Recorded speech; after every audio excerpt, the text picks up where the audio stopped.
ela obrigatoriamente tem que ser a médio prazo. Quais são as... Vamos quebrar um pouco dos paradigmas, né? Eu tenho esse DNA de pesquisador acadêmico, de inventor, que eu desenvolvi essas soluções na área da medicina veterinária, tanto na área da castração não cirúrgica de animais, substituindo o método tradicional, convencional, medieval, que se usa até hoje nas fazendas, né? Aquela cirurgia sem anestesia. Eu desenvolvi uma tecnologia que substitui esse método cruel e também, na sequência, um tratamento contra o câncer. E o que eu fiz? Eu já tinha essa visão internacional, global. Naquele momento, eu já criei as minhas 2 startups com o nome já em inglês. O primeiro foi o Stop Sex 100, né, que é a interrupção da atividade sexual, porque o 100, com 100% de eficiência, 100% com eliminação da dor e sofrimento, 100% orgânico, porque os princípios ativos eram totalmente naturais, o ácido lático proveniente do leite, a papaína do mamão, a bromelina do abacaxi. Então, eu gosto muito do marketing. Existe uma frase que toda startup deve ter como mantra, um dos mantras, entre vários que existem, que é out of sight, out of mind. Quem não é visto não é lembrado. Então, o marketing é de extrema importância. Todos vocês, com certeza, têm a sua estratégia de marketing digital. E isso é fundamental. Então, na época, isso foi em 2011, não tinha tanta facilidade ainda dessas ferramentas de marketing digital, então eu praticamente fui um do it by myself, né? Fiz isso por minha conta, inclusive a própria patente, eu havia acabado o meu doutorado, quando eu fui procurar um escritório de patentes para fazer essa proteção, eu me assustei com o que cobraram, principalmente porque as pessoas com as quais eu conversei, com certeza, se entusiasmaram com as premiações que eu havia recebido. Eu recebi 13 premiações internacionais nas principais feiras de inovação do mundo e, com certeza, a régua subiu do orçamento. E eu pensei comigo mesmo, falei, eu acabei de defender uma tese de doutorado, fui aprovado por unanimidade, com mérito, não é possível que eu não vou conseguir escrever um relatório de patente. Fui pesquisar, estudei, eu mesmo fiz o relatório, eu protocolei, a patente foi concedida, enfim. A gente, nessa fase inicial, muitas vezes a gente tem que jogar em várias posições. Então, foram 2 tecnologias, biotecnologias, o StopSex, que é para castração, e o Orcante, que é o Organic Cancer Treatment, né? Tratamento orgânico contra o câncer, nas fases iniciais. Ou seja, quando eu desenvolvi, eu já registrei a marca no INPI. Aliás, aproveitando aqui a oportunidade, eu estava mentorando uma startup essa semana e a primeira pergunta que eu fiz, um nome bem sugestivo, bem atrativo até, da tecnologia, perguntei se havia sido feita a proteção e não havia sido feita a proteção da marca. Ou seja, você faz todo um trabalho de marketing, encontra com investidores, com potenciais parceiros, e, de repente, você corre o risco de ter essa marca abduzida. Alguém vai lá e registra antes de você. Então, essa questão da propriedade intelectual é de fundamental importância, porque a propriedade intelectual, uma vez que você protege a sua marca, o seu software, o seu produto, o seu processo, você está transformando um ativo intelectual em um ativo financeiro. Sem falar que cria-se uma barreira de entrada, a startup passa a ter essa barreira de entrada, que é a proteção da propriedade intelectual, de qualquer um desses elementos que eu mencionei. Isso confere ao investidor muito mais segurança, por ele saber que não vai ter alguém que vai poder se apropriar daquela tecnologia, reproduzi-la e o investidor acabar perdendo as possibilidades de um ganho mais rápido e maior, evidentemente. Então, as vantagens da internacionalização são inúmeras, né? Mas só voltando ao primeiro item, eu estava falando da quebra de paradigmas, quem é inventor, quem é cientista, quem é inovador, sempre causa um desconforto na maioria das pessoas normais, né? Aquelas pessoas que o cérebro está na zona de conforto. Quem é inovador, como nós somos aqui, todos nós que estamos nesse momento, a gente sabe que a gente causa polêmica. As pessoas não querem... O cérebro mostra isso, né? A neurociência nos mostra que o cérebro ele não foi programado, ele não foi concebido para pensar, para fazer cálculo, para fazer planejamento. O cérebro foi programado, ele foi concebido aí desde o útero materno, simplesmente para nos manter vivos. Ou seja, qualquer ação que fuja dessa estratégia da sobrevivência, o cérebro já procura usar de todos os mecanismos metabólicos, mecanismos endócrinos e bioquímicos para evitar que a gente dê esse passo além do quadradinho, que acaba resultando na famosa procrastinação. Então, muitas vezes, as pessoas até não querem inovar porque tem um medo do embate, né? Medo do constrangimento, medo de se expor. E eu não tenho esse problema, então a gente vive quebrando paradigmas. Por exemplo, eu até comentei com o Leandro, numa das nossas conversas, uma pessoa, inclusive, que eu quero fazer uma menção honrosa aqui, parabenizar pelo espírito inovador, pela proatividade e pela vontade de fazer acontecer. Meus parabéns aí, vocês estão muito bem servidos, vocês aí, a Prefeitura do Rio e o Rio de Janeiro. Aliás, eu sou carioca, então fico com muita vontade para falar isso. Mas qual é o paradigma que eu quebrei? Muitas startups, quando nós abordávamos, inclusive para falar sobre esse programa que eu vou mencionar daqui a pouco, elas já colocavam uma barreira intransponível. Não quero saber de governo. O governo tem corrupção no governo.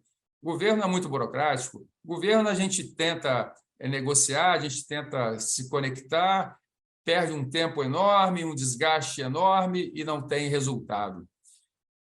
Na prática, isso não é verdade, né? Porque vocês vão ver mais para frente o que nós fizemos e vamos fazer ainda mais, que estamos quebrando todas essas restrições que as startups costumam ter em relação ao governo. Uma delas, um dos tabus, né, um daqueles mitos, daquelas lendas urbanas, é que a startup GovTech é muito nichado. O governo ali, aquela questão dos processos de gestão, é uma coisa muito específica, além desses fatores complicadores que eu mencionei anteriormente. Então, eu passei a ser mais agressivo na minha fala, agressivo no bom sentido, desafiando, na verdade, as pessoas a me apresentarem uma startup de qualquer uma das verticais que não possa ser considerada uma GovTech. Aí é aquela história, né? Quando você fala algo assim, que nunca ninguém falou, as críticas vêm de todos os lados. E eu expliquei o porquê. O governo, ele, quando desenvolve soluções ou busca parceiros para desenvolvê-las, ele não está pensando só nos seus processos internos. Por exemplo, imagine o Correio. O governo não vai fazer licitações, no caso, num processo de inovação, só para reestruturar o parque tecnológico aí, só para contratar ferramentas de software para tornar os processos mais ágeis, as ferramentas aí de biometria facial, enfim. O governo ele é responsável por todas as áreas envolvidas nas políticas públicas. Isso significa dizer que o governo se preocupa, é responsável pela educação, pela saúde, pela segurança, pelo meio ambiente, pela mobilidade urbana, pelas energias renováveis das cidades inteligentes, smart cities, como é o caso do Rio de Janeiro. Ou seja, todas as startups têm no seu DNA algo que possa interessar ao governo. E existe uma forma que muitas vezes o governo ainda não enxergou que a solução da startup A, B ou C poderia agregar valor. Cabe à startup, é permitido à startup provocar o governo, falar: governo, olha, eu tenho uma solução que pode resolver o problema ou mitigar da segurança pública, o problema do excesso de tempo nas filas de atendimento médico, marcação de agendamento de consultas, enfim.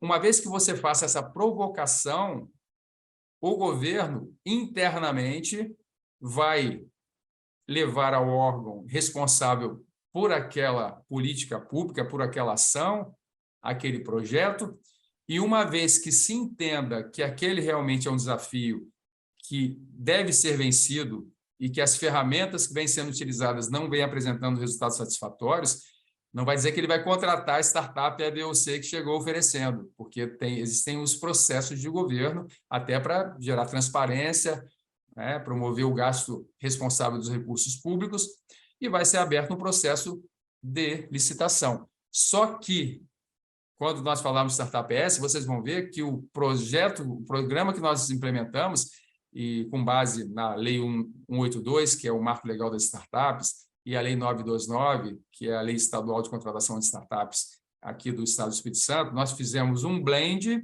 né, quem gosta de vinho aí, fizemos, ou café, fizemos um blend dessas duas leis e criamos um decreto, que mais na frente eu vou comentar, facilitando demais essa aproximação, essa contratação das startups pelo governo. Então, vocês, como eu falei, os CEOs aí das startups que estão incubadas nesse programa, com certeza vão se interessar bastante.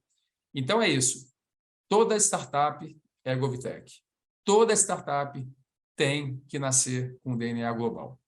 Se vocês absorverem essas duas afirmações, já vai ter valido a pena estar aqui nessa noite chuvosa da região Sudeste.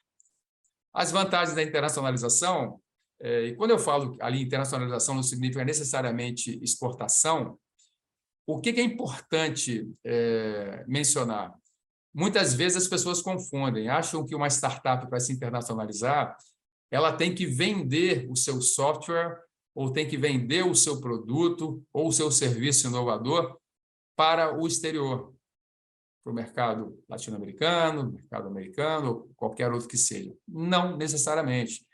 A internacionalização parte da premissa que você vai estar tendo uma relação comercial, institucional, parceria técnico-científica com uma startup ou com uma instituição de CTI, né, de Ciência, Tecnologia e Inovação, uma incubadora, uma aceleradora de Portugal, da Alemanha, de Israel, que possa fazer com que você agregue valor à sua solução, que a startup se propõe a oferecer para a sociedade, para resolver os desafios, possa criar modelos de negócio que agreguem valor numa relação win-win, ganha-ganha, ou seja, vocês podem criar uma joint venture com uma startup internacional, absorvendo alguma tecnologia que possa agregar valor. Você trabalha com blockchain, mas tem por exemplo, existe uma tecnologia de blockchain que está um passo à frente daquela que você utiliza, você pode incorporar essa tecnologia. Como que seria feito? Por meio de um contrato, vocês podem formar uma joint venture, vocês podem ser um representante comercial dessa startup, vocês podem facilitar o processo de soft landing, né, que é aquela aterrissagem segura e tranquila, sem aqueles trancos daqueles pilotos iniciantes. E, dessa forma, você vai ampliar demais o seu mercado, vai ampliar as formas de monetização e, evidentemente, essa relação já vai fazer com que você já abra uma porta para a internacionalização, ou seja, aí sim, para levar o seu produto, a sua solução para outros países. As estratégias de internacionalização, de uma forma bem resumida, eu vou falar ao final. Conexão governamental. Então, eu já tinha até antecipado, né? Falando das GovTechs, todas são.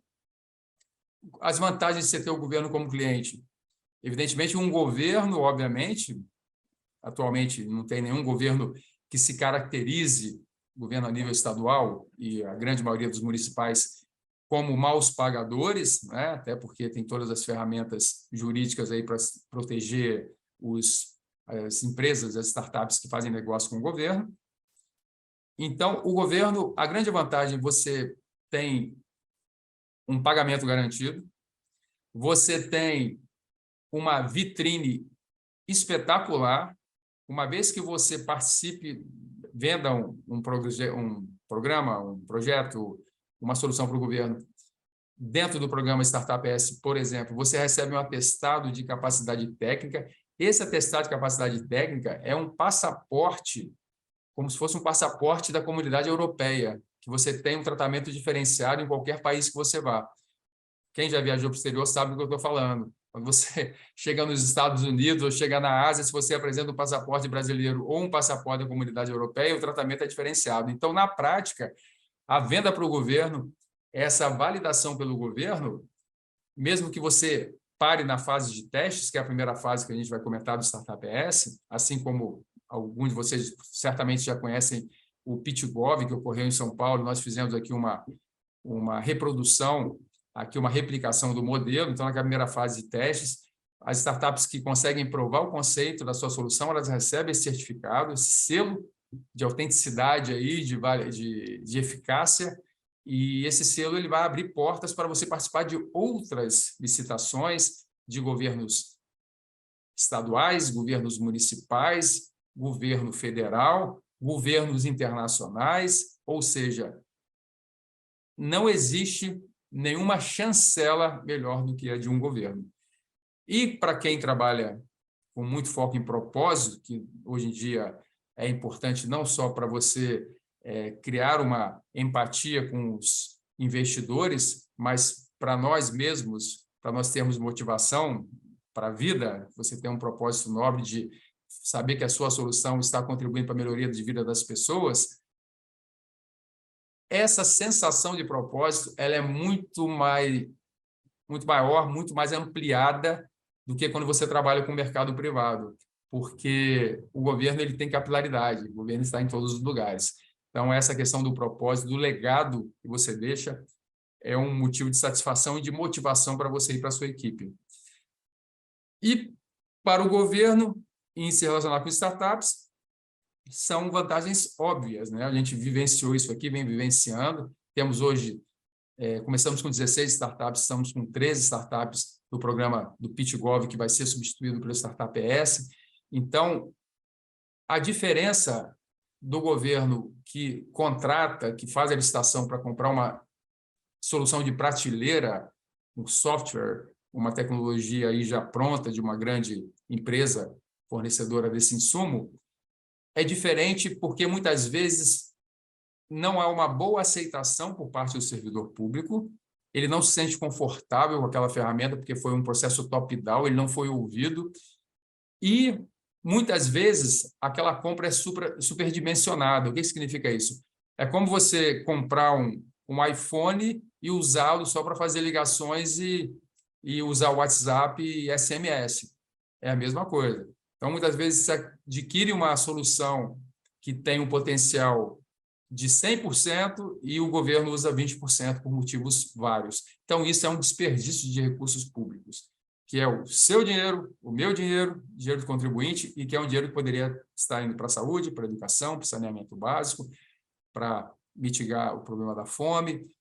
Então, isso é gasto com responsabilidade. Nesse programa de contratação pública de inovações com foco em startups, essa solução, por mais que ela já tenha sido utilizada em outro governo, ou mesmo no setor privado, ela é ressignificada, ela é, muitas vezes, desconstruída e remodelada de acordo com a necessidade do governo, a customização.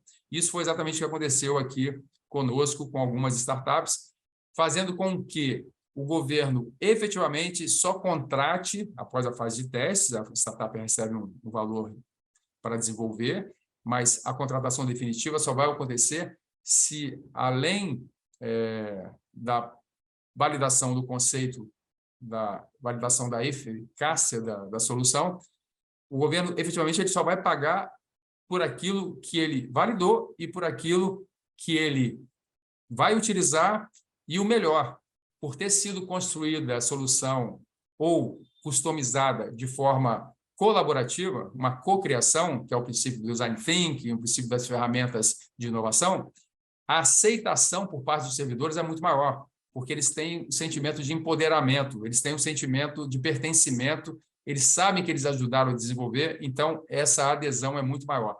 Isso resulta na maior motivação e, evidentemente, na aceleração do processo de cultura da inovação, que é uma dificuldade aí quando se fala a nível de governo.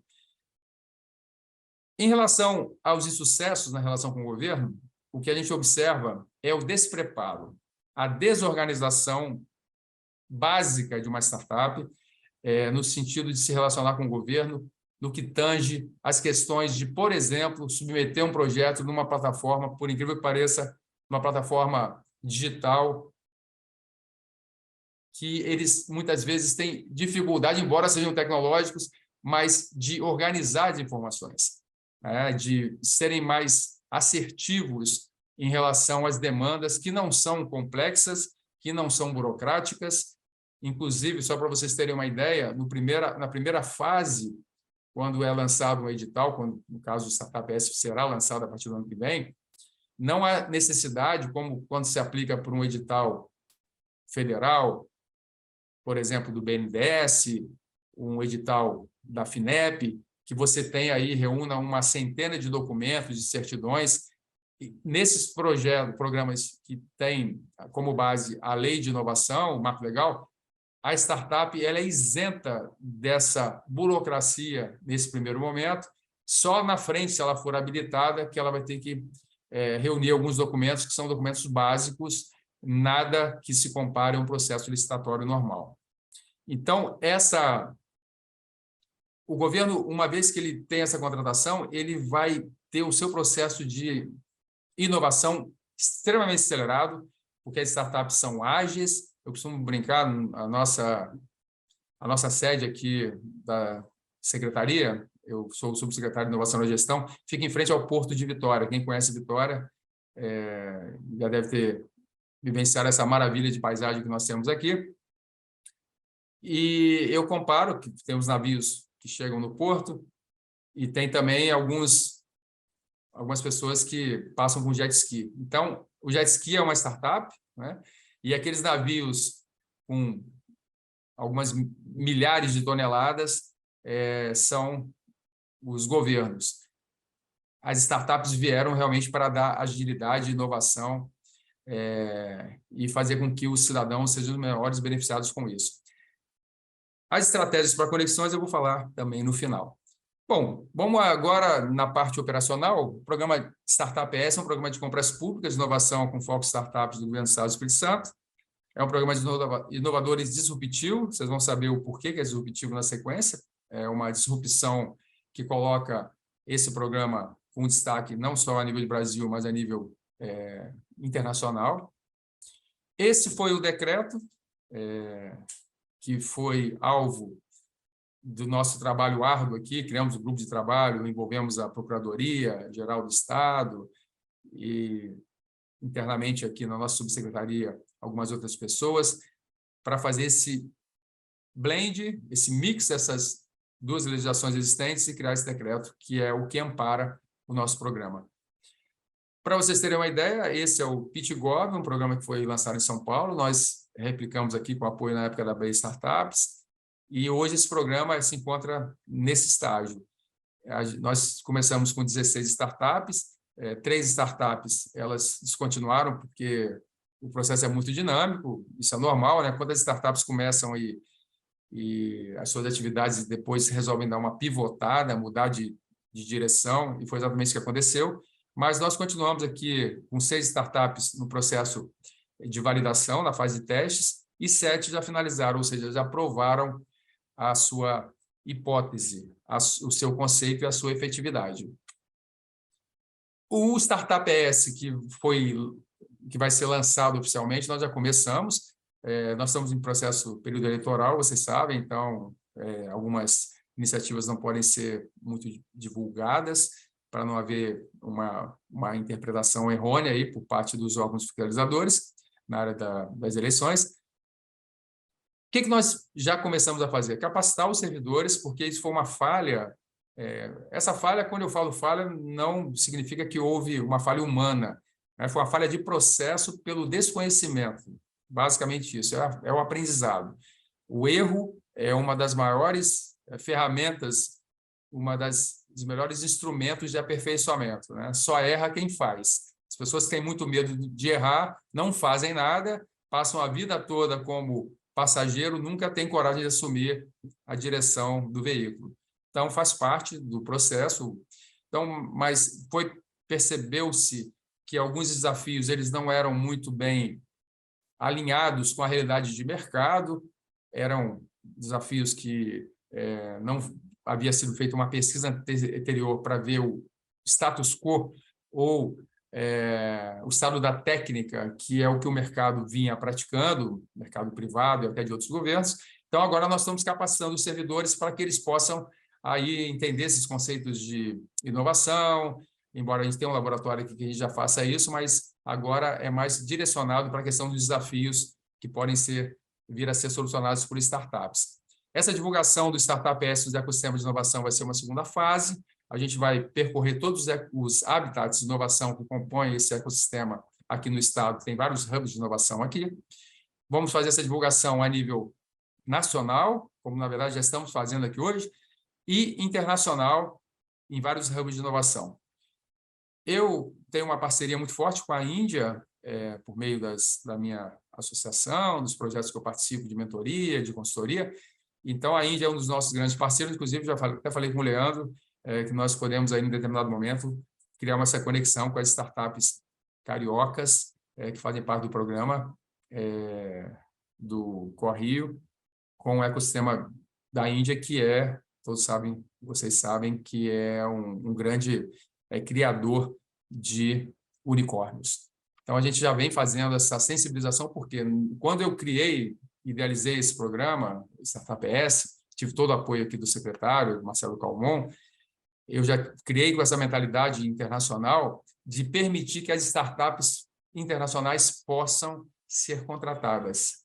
Eu até já antecipei aqui qual é a disrupção. É o único programa do mundo que vai permitir que um governo contrate startups de qualquer lugar. E eu vou dar o detalhe, isso foi só um spoiler, logo na sequência. Então, a gente já vem fazendo esse processo. Como é que funciona? Uma vez que os servidores já estejam capacitados, seguros, claro, nós vamos dar toda a mentoria, toda a curadoria aqui na nossa subsecretaria de Inovação da Gestão, que eu estou respondendo atualmente, de uma forma ininterrupta, para os servidores esclarecerem dúvidas em relação à elaboração dos editais e mesmo depois da contratação, com essa relação com as startups, durante a fase de teste, da fase subsequente, que é a fase de contratação. Então, os editais eles são lançados aqui, as propostas são recebidas no processo licitatório. Na sequência, as startups que forem aprovadas nessa fase de testes, que pode durar de 12 meses, podendo haver uma prorrogação por mais 12, então até 24 meses. As startups podem receber nessa fase até R$ 1.600.000 para realizar essa fase de testes. Esse valor ele vai depender de alguns fatores, como, por exemplo, a complexidade da solução a ser desenvolvida. Pode caber ao órgão optar por abrir o espaço na fase de teste para mais de uma startup para o mesmo desafio. Então, se ela abrir para 4 startups, ela vai segmentar esse valor em 4, né? Seria 400 mil para cada uma. Com que finalidade? Aumentar as chances de ter uma solução inovadora, porque você ampliou o número de cérebros trabalhando em prol desse desenvolvimento. Ao final da avaliação, pode-se escolher uma dessas 4 startups ou chegar ao entendimento que duas ou mais startups, essas 4, desenvolveram soluções que podem ser complementares. Então, 2 poderiam ser contratadas ou 3.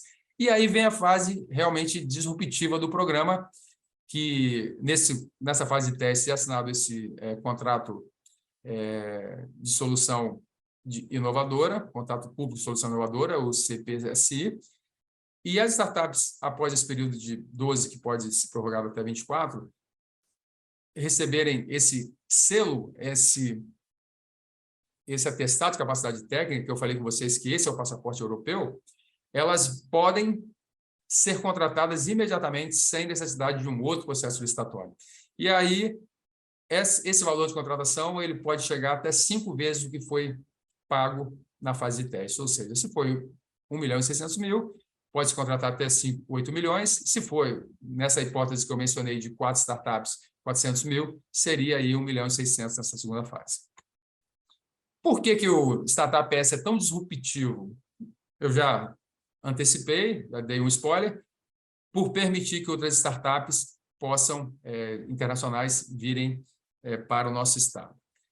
Aí vem aquela pergunta, para que eu não fosse, quando eu propus esse programa, para que eu não fosse vítima de apedrejamento em praça pública, ou que eu fosse queimado numa fogueira aí das pessoas que querem colocar em risco o ecossistema de inovação do nosso estado, eu já, fazendo uma análise preditiva, né, eu já me antecipei e já propus que fizéssemos isso, criássemos uma cláusula de proteção, que é a obrigatoriedade do estabelecimento de uma parceria institucional ou comercial com uma startup local, capixaba, ou com uma ICTI, né? Uma incubadora, aceleradora. O que isso vai gerar de benefício para o ecossistema? Vai ser fantástico, porque vai provocar, vai incomodar o ecossistema, as pessoas vão começar a ter, inclusive, aprender inglês, aprender a se relacionar com a internacionalização, vão acelerar, dando seu plano de crescimento, o seu growth, o processo de aceleração, de crescimento, de internacionalização, com aquelas possibilidades que eu mencionei lá no começo, de criação de uma joint venture, de estabelecimento de uma relação de representação comercial, de uma fusão de tecnologias e entre outros modelos de negócio que podem ser aí criados. Esses são os indicadores, aquela velha história, né? Para se gerenciar, tem que se medir. Para se medir, tem que ter dados confiáveis, mas não simplesmente dados. Esses dados têm que ser tratados. Então, eu enumerei aí alguns indicadores que vai fazer com que nós saibamos se estamos no caminho certo e quais as alterações de rumo que nós teremos que fazer. Bom, agora bem prático, bem objetivo, tá? Primeira coisa, se você quer, startupper, se conectar internacionalmente, aprenda inglês. Fato. Quem aprende inglês está a alguns anos-luz na frente de quem não sabe. Ah, mas eu tenho dinheiro, eu contrato um tradutor, eu contrato alguém que possa fazer essa interlocução. Nunca será a mesma coisa. Igual você lê uma literatura que foi traduzida no Google Translator, que, embora já tenha melhorado bastante, mas muitas vezes você perde o contexto, você perde... É como se você fosse viajar para o exterior e usasse um aplicativo de tradução simultânea e você estaria perdendo a oportunidade de ganho de experiência, de cultura, de aprendizado, de interagir diretamente com o cidadão local. Aprenda inglês, se não começou ainda, comece hoje. O que eu fiz quando eu ganhei um prêmio, primeiro prêmio aqui com a minha solução? Eu fui para Genebra, ganhei medalha de ouro em Genebra no ano, com a primeira tecnologia, no ano seguinte, o primeiro brasileiro cientista, inventor a ganhar essas premiações internacionais, mas eu já fui preparado, eu já criei uma landing page em inglês, eu já estava me preparando com inglês, enfim, quando você tiver um relacionamento, mesmo que você ainda não fale inglês, mas você tem que ter a sua solução disponível em inglês, porque você está perdendo uma enorme oportunidade nessas relações internacionais de chamar a atenção de investidor de Dubai, de um investidor de Israel. Ou seja, você, quando se internacionaliza, muitas startups ou muitos empreendedores de empresas convencionais reclamam que o mercado é competitivo, que é um oceano vermelho, muitos sharks, muitos tubarões ali famintos. Só que, eu costumo dizer, se o bolo é pequeno, a pizza é pequena para alimentar, para satisfazer 10 pessoas, ao invés de você pedir uma média, você pede uma gigante, uma família. E assim é o mercado. E uma forma de você ampliar o seu mercado é tendo fluência no inglês, criando relações internacionais, como eu venho fazendo desde que eu me lembre, desde que eu me entendo por pesquisador, por empreendedor. Isso vem me trazendo muitos ganhos, muitos benefícios, não só financeiros, quanto pessoais, de aprendizado, de aquisição de cultura, de novas amizades no mundo inteiro. Hoje, eu fico feliz em dizer que qualquer lugar do mundo que eu for, eu tenho ali um quartinho dos fundos para ficar hospedado. Não preciso ficar nem em host. Conecte-se com instituições de inovação internacionais focadas em startups. Esse exemplo que eu mencionei aqui, de conectar com algumas instituições da Índia, é uma situação. tem um programa de aceleração de startups em Portugal, para quem está começando a internacionalizar e está meio assustado com o inglês ainda. Estude os mercados internacionais alvo, startups que tenham alinhamento com a sua vertical e busca aproximação. Né? Por quê? Se você tem uma startup que você vê que está alinhado com o que você oferece, faça o contato. Se você souber inglês, melhor ainda. Se não souber, use o Translator. Pergunta se essa startup não teria interesse em fazer um soft landing no mercado brasileiro, porque você identificou que é uma tecnologia que ainda não tem uma solução e que tem um grande mercado, que você tem interesse em trazer, mande uma mensagem, faça contato, seja proativo, né? E não reativo. E lembre-se, veja startups como potenciais parceiras e não concorrentes. Esse mindset aí que eu estou implementando nesse programa tem essa finalidade, para entender que uma startup pode ser uma aliada no seu crescimento, na sua aceleração, e não o inimigo a ser batido. Em relação às conexões com o governo, crie um setor de startup para prospectar oportunidades de editais. Você tem que criar essa cultura de pesquisar editais, de entender como é que funciona o edital. Isso foi uma das grandes falhas que nós percebemos. Detalhes simples, mas que parecia que estava escrito até em grego. Elabore projetos de gaveta. O que é isso? Eu já venho prospectando como pesquisador, como gestor de inovação, muitos recursos públicos, né? E também, evidentemente, junto a investidores privados, mas no caso aqui o assunto é área pública. Então, por exemplo, eu prospectei junto de um fundo de inovação que nós temos aqui, que é o Fundo para Ciência, Tecnologia e Inovação, R$ 2.800.000. Eu criei, desenvolvi o projeto, escrevi o projeto com base na minha experiência de pesquisador de muitos anos, de submeter projetos às agências de fomento. Elaborei um projeto, submeti, defendi e foi aprovado. Nós vamos ter R$ 2.800.000 para dar o kick-off nesse programa do Startup ES, para fomentar alguns órgãos para que a gente comece esse projeto piloto.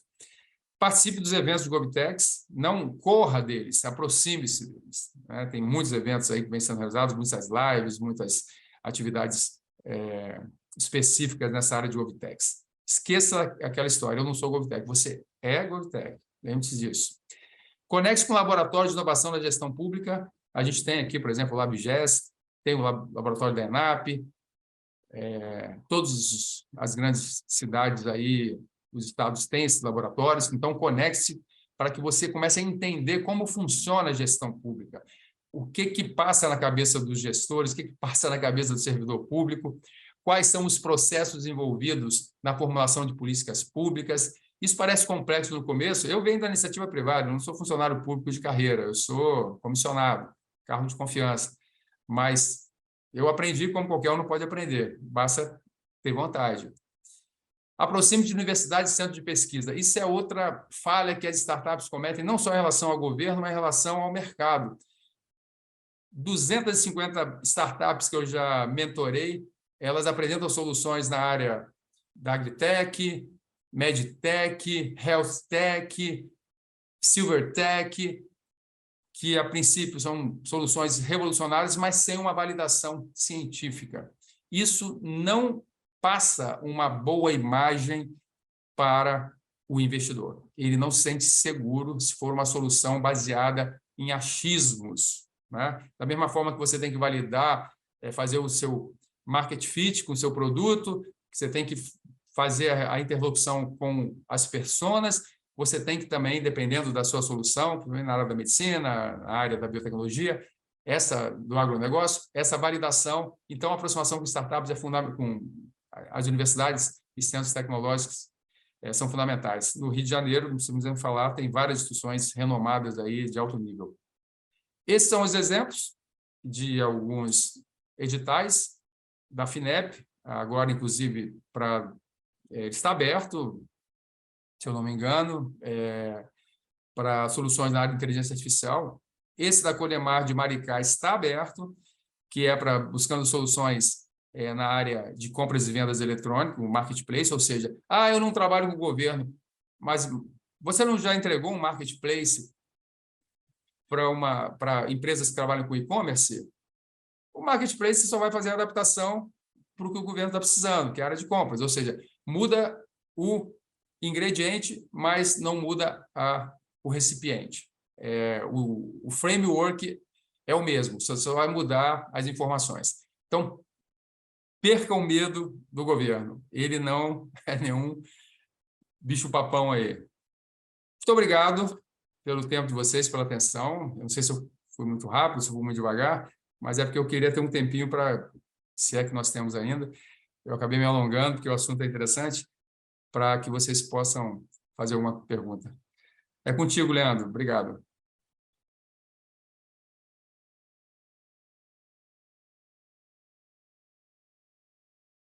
Oi, pessoal.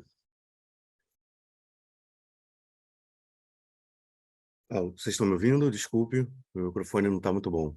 Eu te ouço. Ok. Bom, a gente teve algumas interações pelo chat. O Otávio está com a mão levantada. Otávio, quer fazer alguma pergunta? Tivemos muitos elogios. Acho que foi o maior coeficiente de visualizações que tivemos nesse desafio. Parabéns, Marcelo. Agora está aberto aí, né? Vamos conversar. Olá, olá, boa noite. Leandro, vou fazer uma pergunta sim. Vocês me ouvem certinho? Eu ouço, Marcelo ouve também? Perfeito. Obrigado aí, Perfeito, Leandro, legal. pelos comentários. Legal. Bom, antes de mais nada, obrigado pela apresentação, né? É sempre legal quando a gente ouve um gestor público, né, trazendo e falando muito sobre inovação, né? É muito bom ouvir que, de fato, existem pessoas que também querem inovar pelo lado do setor público, né?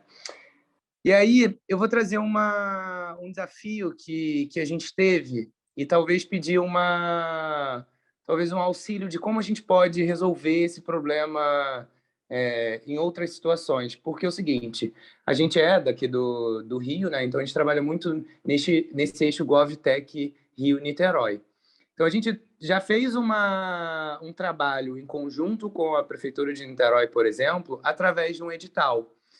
E foi até um edital da Covid, enfim, foi uma solução muito específica, né, nessa época. E aí alguns outros departamentos da própria prefeitura gostaram muito da solução e quiseram implementar de outras maneiras. E aí começou o nosso desafio, né? Porque a gente percebeu que muitos gestores públicos dentro da prefeitura não estavam, vamos dizer assim, ou não estavam no mesmo parâmetro de como eu lido com uma startup, como eu, de fato, caminho por essa trajetória da startup, que é diferente de uma empresa. E, assim, além desse desafio da falta de conhecimento do próprio gestor público, teve também a questão do tempo, né? Poxa, desde do início da conversa até, de fato, vamos dizer assim, o protocolo da abertura ali da licitação, poxa, foram mais de 9 meses. E então a minha pergunta é o seguinte: como né, gestor de uma startup, eu posso muitas das vezes auxiliar o gestor público por esse caminho que ele mesmo tem que fazer, que muitas das vezes nem ele mesmo enxerga. Como eu, que quero ali implementar, posso ajudar ele a entender o melhor caminho. Ficou clara a minha pergunta? Ficou. Otávio, né? Isso. Então, Otávio, prazer. Obrigado aí pela presença. Veja bem, como eu estava mencionando, o governo ele tem as suas amarras, né? Os seus órgãos reguladores. Temos aí Tribunal de Contas, temos Ministério Público, temos a própria Procuradoria, que, na verdade, nos orienta de como estarmos alinhados às leis. E isso é importante, né, para evitar, para dar transparência, para que a gente evite aí os maus políticos, né, os maus administradores que não usam dinheiro público como deveriam. Só que, por outro lado, isso acaba engessando alguns processos. Ou seja, isso gera muita frustração em startups de ter essa aproximação, aí faz, às vezes, reuniões com alguns gestores para apresentar as soluções, tenta ser approach, como você está falando, essa aproximação, tenta ajudar, e muitas vezes alguns né, uma minoria, servidores públicos que não querem sair da zona de conforto. É aquela síndrome da Gabriela: eu nasci assim, eu cresci assim, eu vi assim, você sempre assim, porque acho que vai dar trabalho, porque vai ter que ter mais demanda, mais responsabilidade, e acabam eles mesmos boicotando o processo, gerando uma perda de esforço, de tempo por parte da startup. Isso é comum. Por isso que a melhor forma de você ser assertivo nessa aproximação primeira coisa, é saber se o governo ele possui ferramentas, instrumentos de contratação, de soluções de inovação, como é esse programa que eu mencionei para você.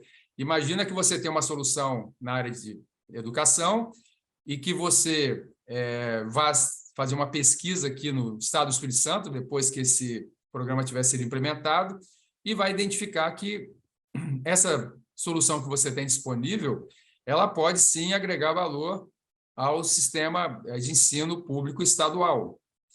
Como é que você vai fazer? Você vai se reportar à gestão do programa, representada aqui por mim, e vai dizer: eu gostaria de fazer uma apresentação para a Secretaria de Educação para apresentar uma solução que acreditamos tenha aderência com aquele programa que está sendo instituído aí de educação. A gente vai intermediar esse processo, como eu já fiz várias vezes, e você vai ficar ciente que isso não é nenhum passaporte, nenhuma garantia de contratação, né? Que é uma aproximação. O governo, você tendo... Desculpa, deixa eu só tomar água aqui.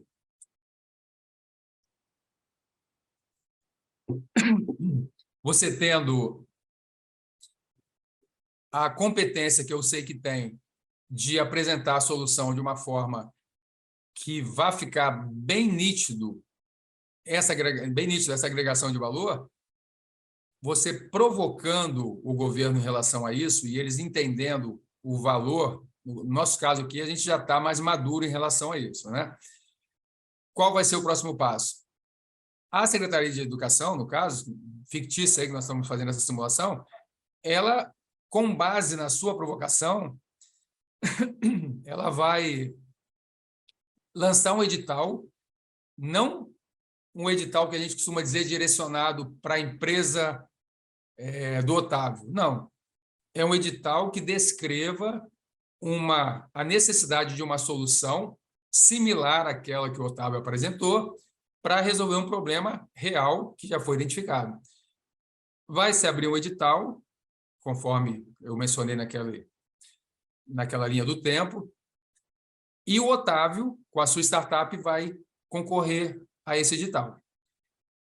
Não é nenhuma garantia que você vai ter alguma vantagem competitiva por ter sido quem apresentou. Pode ser que tenha uma empresa que você nem conheça que tenha aí uma solução que supere a sua, mas, enfim, é um processo transparente, é um processo democrático, né, com muita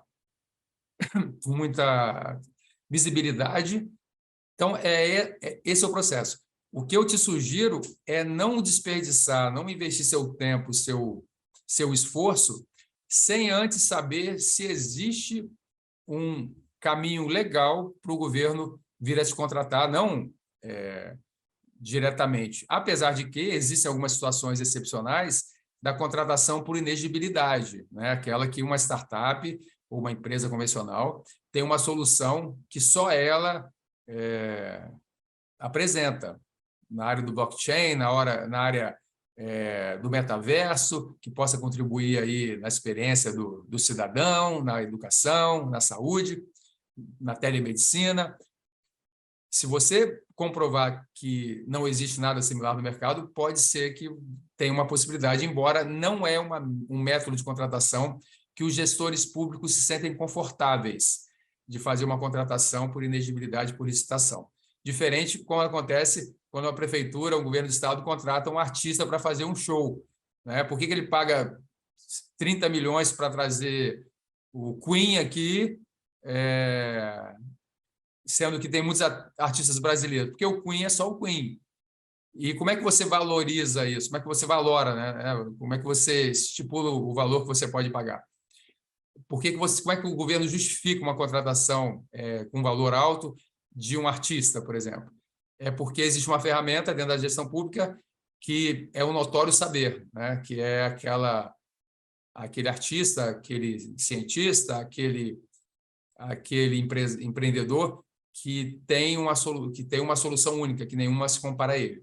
Então, a orientação que eu te dou é essa. Primeiro, estudar o governo que você está se aproximando e procurar saber deles, quais serão os próximos passos. Se eu apresentar para vocês essa solução e vocês entenderem que faz sentido aplicá-la dentro do governo, qual o próximo passo? Qual a chance que eu tenho de ser contratado direta ou indiretamente, né? Diretamente por esse método que eu mencionei, inexigibilidade, ou indiretamente por meio de uma licitação. Respondi sua pergunta? Respondeu sim. Na verdade, é um processo realmente complexo, né? E torna mais complexo a partir do momento que, por exemplo, cada prefeitura também tem ali as suas regras formais e informais, né? Por mais que estejam todas ali dentro, seguindo a lei e tal, mas, por exemplo, o Espírito Santo trata a inovação de forma diferente da cidade do Rio e por aí vai, né? Então, também tem que entender essas nuances municipais, né? Mas respondeu sim. Muito obrigado pela consideração. E também a galera do Planejamento Core aí, que mandou muito bem na palestra. Achei muito interessante. Obrigado, hein? Eu te agradeço. Obrigado, Otávio. Bom, o Victor quer falar também, só que antes do Victor já tinha uma pergunta aqui do pessoal do YouTube. A primeira é qual o prazo para se inscrever na Startup ES? Se já fechou? Como é que é o calendário? Se puder passar mais informações. E a segunda é um comentário seguido de uma pergunta. Temos uma taxa horrível no Brasil de morte de 74% das startups entre os 3 e 5 anos de vida. Quais ações que o governo pode ajudar na sustentabilidade da startup, mesmo que ele não possa investir diretamente numa solução inicial? Vitor, é o próximo, tá? Então, em relação ao Startup ES, como eu mostrei para vocês aquela timeline, aquela linha do tempo, eu costumo dizer que eu sou muito focado. Quem trabalha com inovação tem que ter uma visão de drone, né? Ver toda a floresta, mas realizar as ações olhando a árvore. Então, por isso que, quando eu criei esse framework desse programa, eu quis me certificar que a gente não ia pular nenhuma etapa para mitigar as possibilidades de erro, né? Os erros já foram cometidos no passado, que nós estamos corrigindo agora, e que podem vir a ser cometidos outros erros, faz parte do processo. Então, a gente está nessa fase como eu falei, de capacitação dos servidores. A gente ainda tem que validar com a PGE, a Procuradoria, a minuta do edital e dos contratos, né? O contrato de fomento, que é da fase inicial ali, o CPSI, que é a fase de teste, e o contrato de fornecimento. Então, a nossa previsão é o ano que vem a gente já lançar os primeiros editais no primeiro trimestre e aí, evidentemente, vocês vão ficar cientes em relação a isso. Em relação a iniciativas de governo, foi até, na verdade, um dos motivos pelos quais eu tive a grande satisfação, o grande prazer de conhecer o Leandro. Foi uma aproximação que aconteceu para a gente discutir algumas possibilidades de fomento à inovação.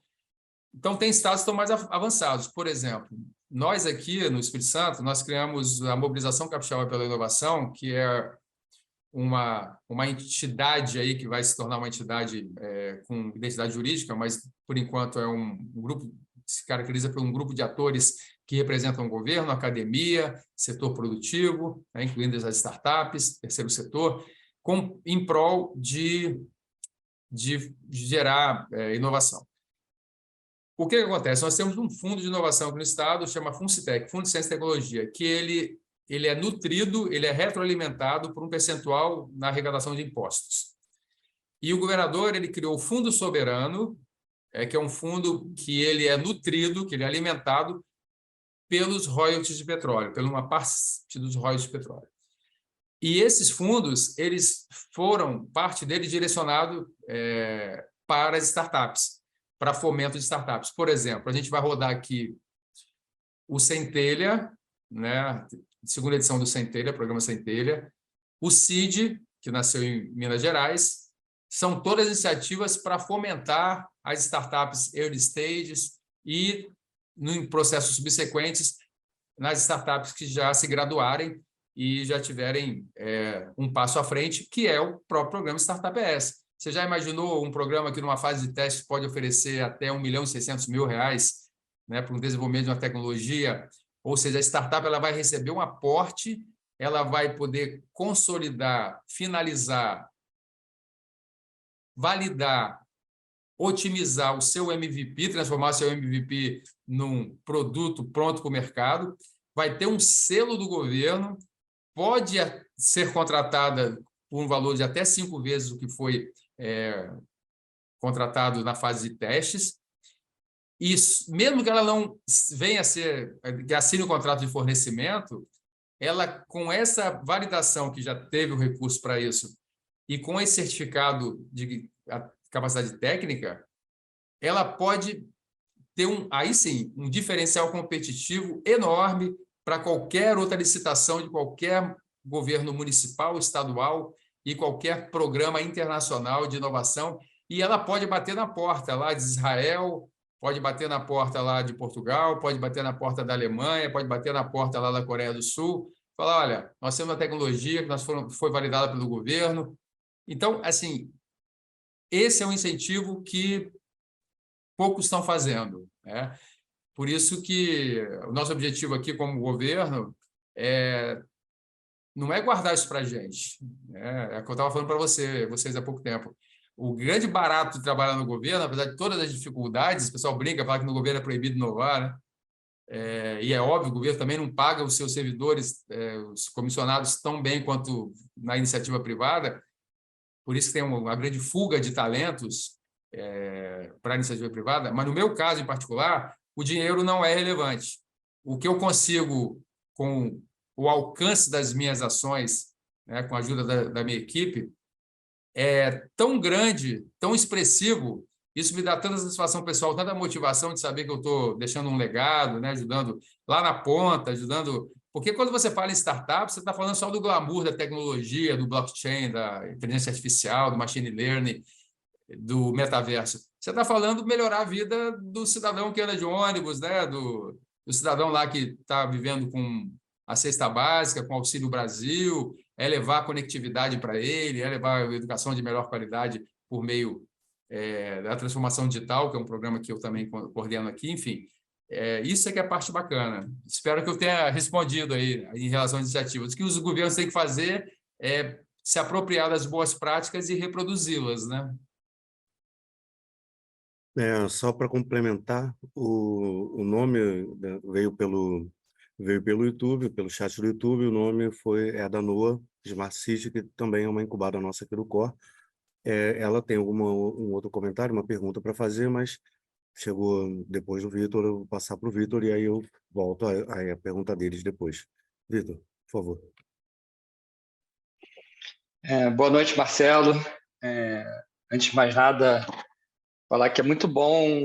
Bem, primeiro me apresentar, né? Eu sou o Vitor, eu sou fundador e CEO da Wigglo, que é uma das startups que participou do processo de aceleração do COR e hoje em dia fornece uma solução para o Centro de Operações do Rio. É sempre muito bom para a gente que trabalha com o governo ver uma pessoa com a sua experiência, né, que já rodou startups, já rodou negócios e que sabe na pele as dores do empreendedorismo. Então, é super gratificante a gente escutar e saber que você está ocupando uma posição dessa. E a minha pergunta é uma pergunta mais filosófica, tá? Eu tenho mais de uma pergunta, mas eu vou fazer uma pergunta bastante filosófica, que é o seguinte, que é uma coisa que sempre que eu paro para pensar. Eu acho interessante como é que o Brasil pode evoluir nesse sentido, diante dos problemas que o Brasil tem, né? algumas das principais startups do mundo, elas cresceram muito com incentivo dos governos no seu início ali, com o governo comprando as soluções de fato, né? Então elas cresceram e a partir do crescimento elas se tornaram grandes startups globais até.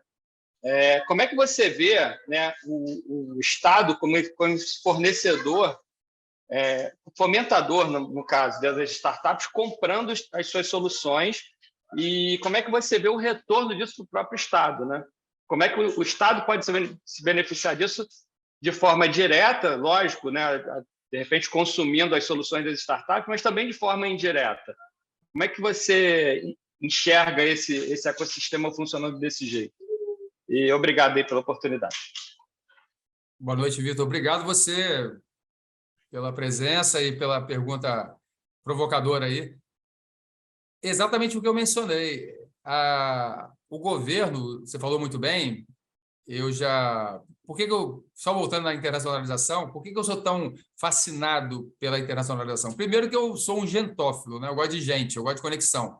Inclusive, é uma das coisas que eu chamo a atenção em alguns cursos, algumas palestras, algumas consultorias, mentorias que eu dou, que é o fato de muitos empreendedores viverem no metaverso e não no mundo real. O cara pega o metrô, pega o trem, pega o ônibus ou pega o aplicativo, ele não tira o olho da tela, ele vai numa cafeteria, ele leva o notebook, ele fica ali fazendo a sua codificação, a sua programação, não tira, e perde a chance de ter a relação, né, a interação com o seu cliente.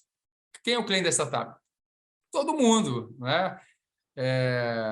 Então, ele perde a chance de ouvir, de interagir. Então, por isso que eu falo que eu gosto de conversar com as pessoas. E aí entra a questão do inglês, que é tão importante. O que você falou faz todo sentido em duas vertentes. Todos os países que sofreram por problemas ligados principalmente à guerra na Europa, vou pegar aqui alguns exemplos como são ícones, né? Coreia do Sul, que na Ásia, mas que sofreu barbaramente com a guerra, a Alemanha, que foi destruída, devastada em duas guerras, Israel, que vive em conflito, né? Que a gente sabe disso. Esses países eles só começaram a alavancar, primeiro pela tecnologia, mas quando a própria China, quando se abriu para o mundo, quando começaram a interagir, interlocutar com pessoas e outros ecossistemas. A Índia, por exemplo.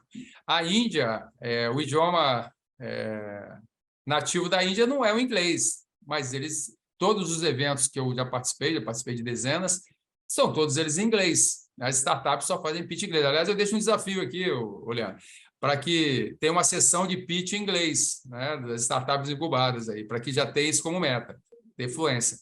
Em relação à sua questão do governo, você está coberto de razão. Isso são experiências no mundo inteiro.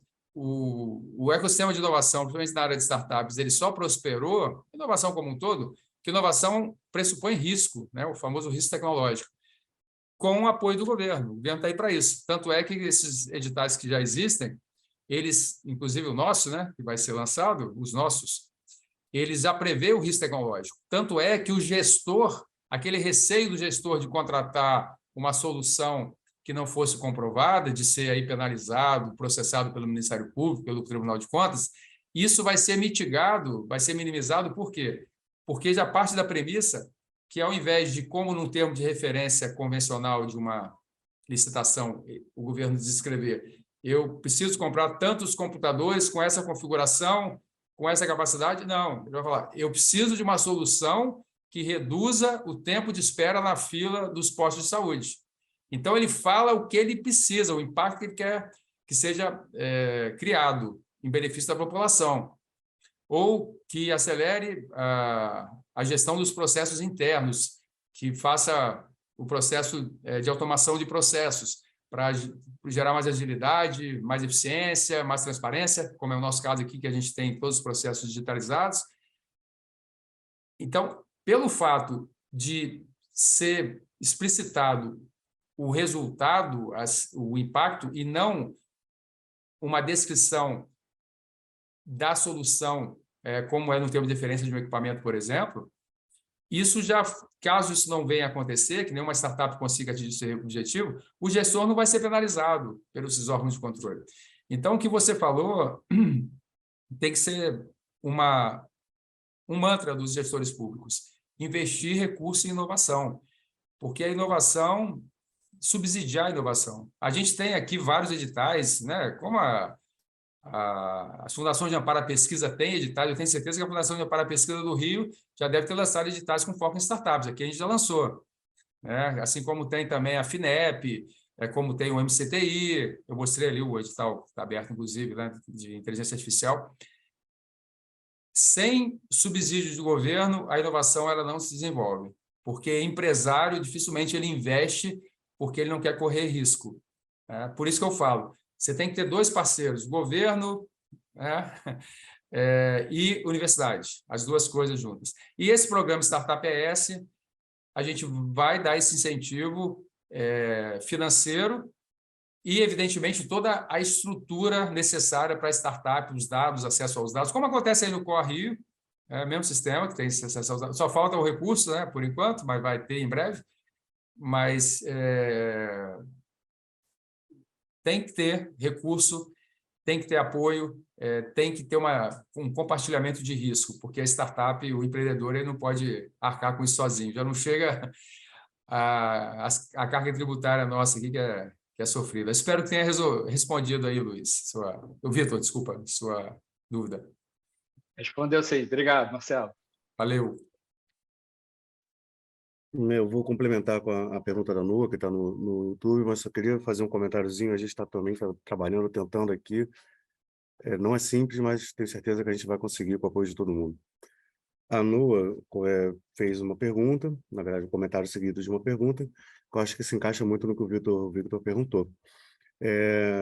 Nos defrontamos muito com medo por parte do governo na parte jurídica. Querem fazer, mas não sabem como assinar juridicamente os termos, e isso engasga as negociações. Alguma dica? Desculpa, repete, o som ficou um pouco baixo. Repete, por gentileza. A Noa fez um comentário seguido de uma pergunta. Okay. O comentário: nos defrontamos muito com medo por parte do governo na parte jurídica. Eles têm essa dificuldade de seguir em eventuais negociações por medo do governo de insegurança jurídica, por parte dos gestores. Eles querem fazer, mas não sabem como assinar juridicamente os termos, e isso engasga as negociações. Alguma dica? A dica que eu tive... Como é que é o nome dela? Desculpa. Noa Smart Noa. City. Beleza. Obrigado pela pergunta. A dica que eu te dou é ler o nosso decreto. O nosso decreto, que é, na verdade, né, o famoso blend aí das leis que já existiam e do Marco Legal da Inovação, ele vai te dar uma noção bem detalhada, com mais as informações que eu passei aqui do Startup ES, né, como que vai ser feita vai ser realizado esse processo. Esse decreto, que no caso foi vou dizer, um aprimoramento do Marco Legal das Startups, ele confere, conforme eu mencionei anteriormente, essa segurança jurídica ao gestor. Isso é que vai fazer com que cada vez mais essa cultura de se relacionar com startups cresça, se consolide, se perenize, né? Porque, como eu falei anteriormente, o governo ele vai deixar de se mover como um transatlântico e vai passar a se mover como um jet ski, porque as startups proporcionam isso, proporcionam a customização, proporcionam um investimento responsável e inteligente dos recursos públicos, proporciona um contato permanente com as tecnologias mais inovadoras do mundo, porque, como eu falei, o nosso programa Startup ES é o único do mundo que permite contratar startups de qualquer país e ao mesmo tempo, protegendo as startups locais. Aí é que está. Eu não sei onde você reside, mas independente de onde você residir, o Estado ele tem, obviamente, que criar um mecanismo jurídico legal que já existe, na verdade, que é o Marco Legal da Inovação. Maricá foi um exemplo. Maricá, esse edital que eu coloquei para vocês podem pesquisar no Google, está aberto, para criação de marketplace na área de compras. Ele já está se utilizando dos princípios da lei de inovação. Já desonera o gestor daquela carga pesada que causava o receio de assinar aí adjudicar uma compra e ter problemas lá na frente. Então, esse é o caminho, usar a legislação que já existe e usar um programa que já está formatado, que a gente está disponível aí para contribuir com vocês, para passar mais informações, para compartilhar mesmo, porque o nosso objetivo é que não só o Espírito Santo se desenvolva, mas o Brasil inteiro, né? Aquela ideia que muitos têm que tem que ser eu primeiro e não os outros, esquece, né? O que eu falo, um exemplo que eu gosto de citar muito são os polos, né? Polos de inovação, polos de lojas de confecção ou de um determinado segmento de varejo. Se você perguntar, aqui nós temos um polo de moda, né? Num bairro aqui chamado Glória, em Vila Velha, Suíça. Se você chegar para um comerciante do bairro do Polo da Glória e perguntar se ele gostaria que um concorrente que vende as mesmas roupas, que tem uma loja em frente a ele, falisse, fechasse, ele vai dizer que não. Porque ele tem a consciência que, quando todos estão bem, o ambiente é saudável, o ambiente oferece diversidade de mercadorias, diversidade a disputa saudável de preços tende a gerar mais ofertas. Ele sabe que vai atrair mais consumidores. Então, aquela história, eu prefiro ter 10% de uma pizza família do que 20% de uma pizza brotinho, né? Falando de pizza aqui, né? Porque nessa hora dá até fome, carioca gosta de pizza também. Então, é isso, usar as ferramentas que já existem, usar a Lei 182, usar o nosso decreto como benchmarking e capacitar os funcionários públicos, os servidores, para os temas de inovação, para que eles recebam isso com naturalidade, porque também existe uma resistência, porque muitas vezes eles acham que startup vai falar uma língua diferente, vai querer acelerar os processos sem saber das restrições de governo, e isso que a gente está conseguindo quebrar aqui. Desmistificar essa relação, mostrar que para as startups que o governo não é um alienígena, ele pode ser entendido, pode ser compreendido e pode ser um cliente excepcional, e vice-versa. É como eu falei, uma startup que vende para uma empresa, a não ser que seja um Google, um Facebook, né, um Meta, uma empresa global, mas se for uma empresa aqui nacional, por maior que essa empresa seja, ela nunca vai ter a capilaridade que um governo tem. Não estou falando o governo, não é o governo do Espírito Santo, o governo do Rio de Janeiro, não. É o governo. Porque, como eu falei, uma vez que você validou essa solução, você está apto a vender para todos os governos do Brasil, né? E depois da América Latina e assim sucessivamente. Tá? Espero que tenha respondido. Pessoal, alguém tem mais alguma interação que queira fazer? Tem alguma pergunta? A gente está aqui aberto, inclusive câmera. Vou te abrir a minha também, peraí, desculpa. É sempre bom falar olhando para as pessoas. Bom, a André Tostes. André, pode falar, por favor. Olá, gostei muito da sua apresentação, Marcelo. Queria fazer uma pergunta, não sei se está-me a ouvir já agora, ou se está-me a ouvir muito baixo. Ouvimos bem, André. Ok, certo. Então eu queria perguntar se tem algum conselho para startups estrangeiras entrarem no mercado do governo brasileiro. Desculpa, André, eu não consegui entender. Eu acho que é o meu computador que o som não está muito... Deixa eu ver se eu consigo ajudar. Startups focadas para eventos de impactos climáticos, tragédias, entrarem no governo brasileiro. Startups estrangeiras. Só para contextualizar, o André ele é de uma startup que está participando do atual Desafio Core. Entendi. A pergunta dele é sobre a possibilidade das startups internacionais entrarem no mercado brasileiro com esse propósito, é isso? Com essa solução? Foi isso, né, André? Desculpe. Sim, é isso mesmo. Então, André, eu vejo isso como uma via de mão dupla. Na verdade, existem, obviamente, startups que podem navegar nesse mercado aqui no Brasil e vice-versa, né? A sua startup, por exemplo, leve-se como exemplo os fenômenos climáticos que estão acometendo aí a América do Norte, né? Lá na Flórida, os furacões constantes, ou seja, essas tecnologias preditivas, que acredito seja o alvo da sua startup, isso o mundo inteiro, né?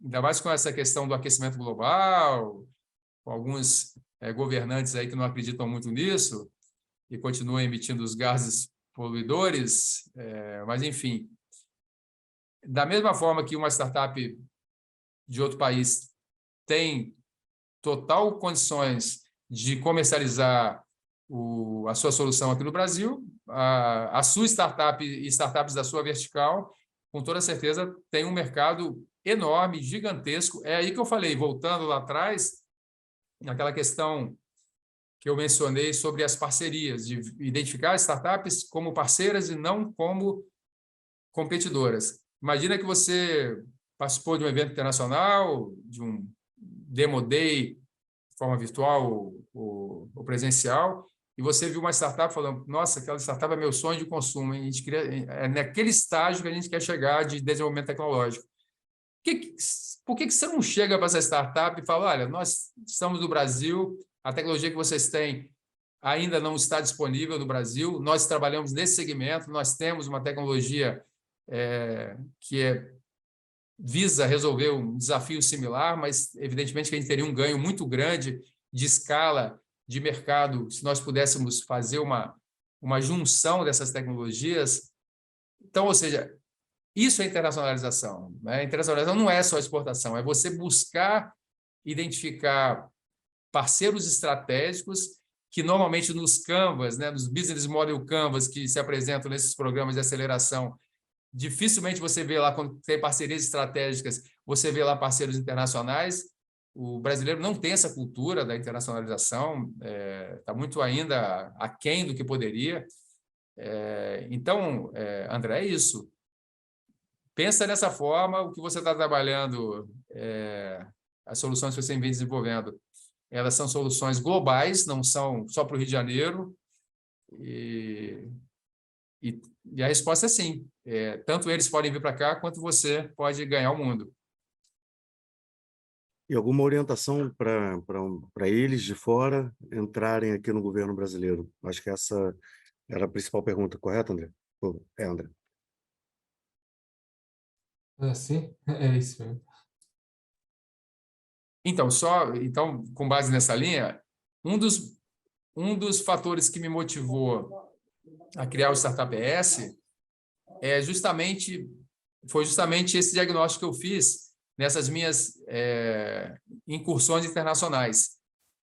Teve um evento, alguns de vocês talvez tenham ido, o South Summit, em Porto Alegre, e tinha algumas startups internacionais lá também.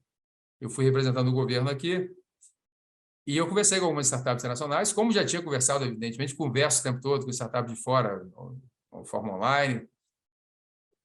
E o Brasil é um grande desconhecido. Primeiro que o Brasil ele destoa da América Latina, que é o único que tem a língua portuguesa como língua nativa, né? Então, isso aí já é um fator limitante para muitos países, que tem o inglês aí e o espanhol como línguas comerciais, vamos dizer assim.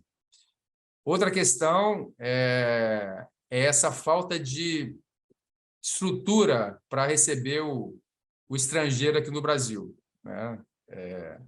Até se você chegar em algumas cidades bem internacionalizadas aqui do Brasil, você chegar no aeroporto, é só você fazer uma simulação.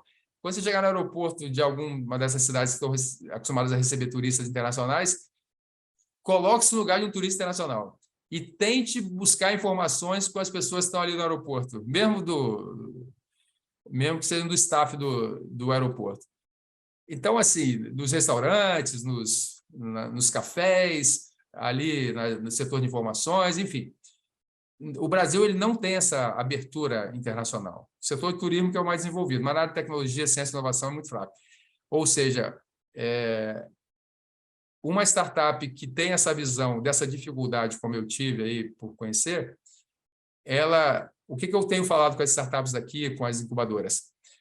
Esse programa Startup ES, ele pode permitir que uma startup, porque tendo em vista que vai ter uma obrigatoriedade para concorrer a essa licitação do governo de uma startup internacional se conectar com uma startup ou uma incubadora aceleradora capixaba, essa startup, ou essa incubadora, ou essa aceleradora, ou essa universidade, vai ser o host, né?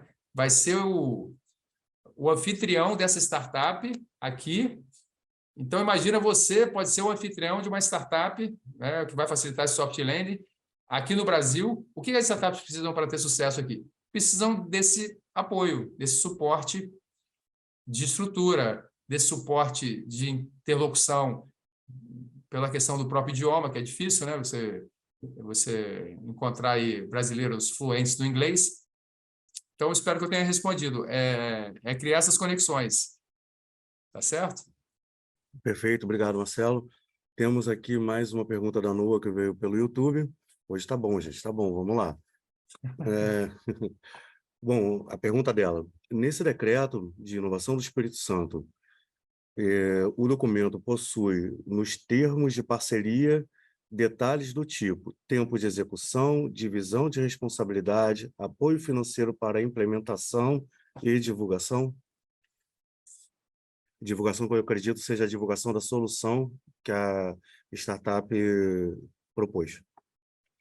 O decreto, ele descreve quais são as formas de contratação, né? Descreve aquela primeira fase, que é a abertura do processo licitatório, que é o lançamento do edital público.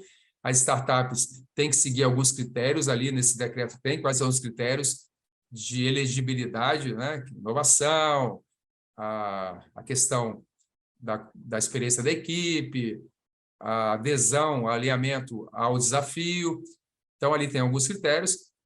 Fala sobre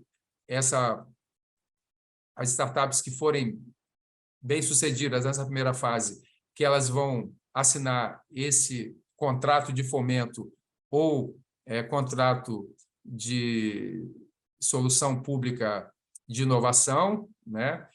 Nesse valor de até R$1.600.000, não significa que vai ser R$1.600.000, até R$1.600.000, e, na sequência, aquelas que passarem vão assinar o contrato de fornecimento, aí no valor até 5 vezes. Então, no decreto, estipula esses detalhes, fala do risco tecnológico, ou seja, que exime o gestor de ser penalizado judicialmente no caso de uma solução não vir a atender aquilo que se esperava, porque o risco pressupõe essa incerteza, o nome já diz risco. Todo esse detalhamento tem no decreto. Eu posso até facilitar, embora se você buscar na internet você vai encontrar, mas eu não sei se você tem acesso a todas essas pessoas aí do YouTube, Leandro, mas eu posso passar para você o decreto. Acho que já passei, né? Mas eu passo de novo. Tenho sim, eu posso fornecer, não tem problema nenhum. Sei lá, de repente você colocar até no site do Correio aí, até para trazer mais lead para o site. Pelo YouTube eu não sei se eu posso, mas eu consigo passar depois pelo programa aqui do Desafio sem problemas. Legal, legal. Então é isso, o decreto ele dá todo esse direcionamento. Essas questões mais específicas que eu mencionei em relação à startup internacional, isso não tem no decreto. Isso é como eu falei, é a inovação disruptiva que a gente implementou aqui, que é abrir esse leque para startups internacionais. Mas, no mais, o decreto ele versa sobre todas essas questões que eu mencionei.